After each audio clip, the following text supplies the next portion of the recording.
क्या आपने कभी सोचा है कि एक अनाथ बच्चा अपनी मेहनत और ईमानदारी से अपनी तकदीर कैसे बदल सकता है? कैसे समाज का उपेक्षित एक बच्चा एक दिन एक सफल व्यापारी बन सकता है? एक छोटा सा गांव वहां रहता था। एक अनाथ बच्चा अमन मात्र 5 साल की उम्र में उसने अपने माता पिता को खो दिया था। छोटा अमन तब यह समझ भी नहीं पाया था कि उसकी जिंदगी कितनी कठिन होने वाली है। कोई उसकी मदद नहीं करता था, कोई उसका हाल नहीं पूछता था।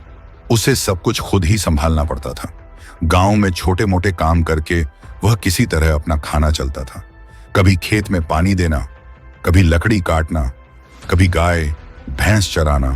बदले में कभी एक टुकड़ा रोटी मिलती, कभी पुराने कपड़े। रात में उसका एक ही ठिकाना था, गांव के पुराने शिव मंदिर का चबूतरा। सर्द रातों में ठंड से कांपते हुए वह आकाश के तारों की ओर देखता और सोचता, क्या मेरी जिंदगी कभी बदलेगी? क्या भगवान ने मेरे लिए कुछ भी रखा है? लेकिन गांव वालों के लिए वह बेकार था। वे उसे निकम्मा नालायक कहते थे। मगर अमन के पास एक चीज थी, अद्भुत इच्छा शक्ति। एक दिन यह सब सहन ना कर पाने के बाद अमन ने फैसला कर लिया, अब मैं इस गांव में नहीं रहूंगा। अगर मैं यहीं रहा तो मेरी तकदीर कभी नहीं बदलेगी। रात के अंधेरे में वह चुपचाप गांव के छोटे से रेलवे स्टेशन पहुंच गया। जेब में एक पैसा भी नहीं था, लेकिन दिल में अनगिनत सपने। उसने स्टेशन पर खड़ी एक मालगाड़ी की ओर देखा और सोचा, शायद यही मेरी जिंदगी का नया रास्ता है। वह चुपचाप मालगाड़ी में चढ़ गया। ट्रेन चल पड़ी, एक अनजाने सफर की ओर। सुबह ट्रेन एक बड़े शहर में आकर रुकी। ऊंची ऊंची इमारतें, व्यस्त सड़कें, हजारों लोगों की भीड़।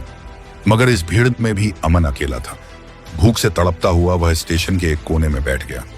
कुछ देर बाद एक कुल्ली ने उसे देखा और पूछा, बेटा यहाँ क्यों बैठे हो? अमन ने अपनी जिंदगी की कहानी सुना दी। कुल्ली को उस पर दया आई, लेकिन उसने सच्चाई भी बता दी। इस शहर में बिना मेहनत के कोई कुछ नहीं देता।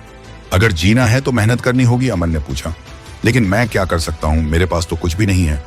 कुल्ली हंसकर बोला, मेरे जैसे कुल्ली का काम करो।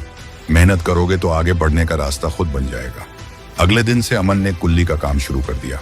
दिन भर स्टेशन पर बैग उठाता, सामान ढोता, थोड़े पैसे कमाता, रात में प्लेटफॉर्म पर ही सो जाता।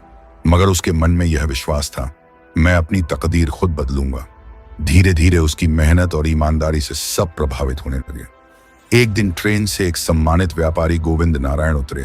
सफेद धोती कुर्ता पहने, चेहरे पर एक अलग तेज मन। उनके पास जाकर बोला, साहब आपका बैग उठा दूं? व्यापारी हंसकर बोले, तुम अभी बहुत छोटे हो, इतनी मेहनत क्यों कर रहे हो? यह तो खेलने की उम्र है। तब अमन ने अपनी संघर्ष की कहानी सुनाई। मैं अनाथ हूं, लेकिन मैं अपनी मेहनत से बड़ा बनना चाहता हूं। गोविंद नारायण उसकी बात सुनकर हैरान रह गए। उन्होंने कहा, तुम्हारे जैसे मेहनती लड़के का भविष्य उज्जवल है। अगर चाहो तो मेरे कपड़े के गोदाम में काम कर सकते हो। रहने खाने का इंतजाम मैं कर दूंगा। यहीं से अमन की नई जिंदगी शुरू हुई। गोदाम में कपड़ों की पैकिंग, शिपिंग, ग्राहकों से डील करना सब सीखने लगा। वह दिन रात कड़ी मेहनत करता और कुछ सालों में ही गोदाम का सबसे भरोसेमंद कर्मचारी बन गया। अब अमन 25 साल का हो चुका था और गोविंद नारायण 60 के एक दिन व्यापारी ने उसे बुलाकर कहा, बेटा तुम सब कुछ सीख चुके हो, अब तुम्हें अपना खुद का व्यापार शुरू करना चाहिए। गोविंद नारायण की मदद से अमन ने एक छोटी सी कपड़े की दुकान खोली। यह दुकान छोटी थी, लेकिन अमन ने अपनी मेहनत और ईमानदारी से उसे धीरे धीरे बड़ा बना लिया। कुछ सालों में वह छोटी दुकान एक बड़े व्यवसाय में बदल गई। अब अमन के कई दुकानें, गोदाम और खुद की फैक्ट्री थी। लेकिन उसने अपने संघर्ष के दिन नहीं भुलाए।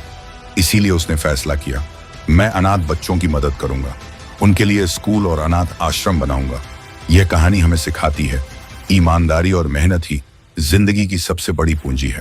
परिस्थिति कितनी भी कठिन हो, अगर आप अपने लक्ष्य के प्रति सच्चे हैं तो सफलता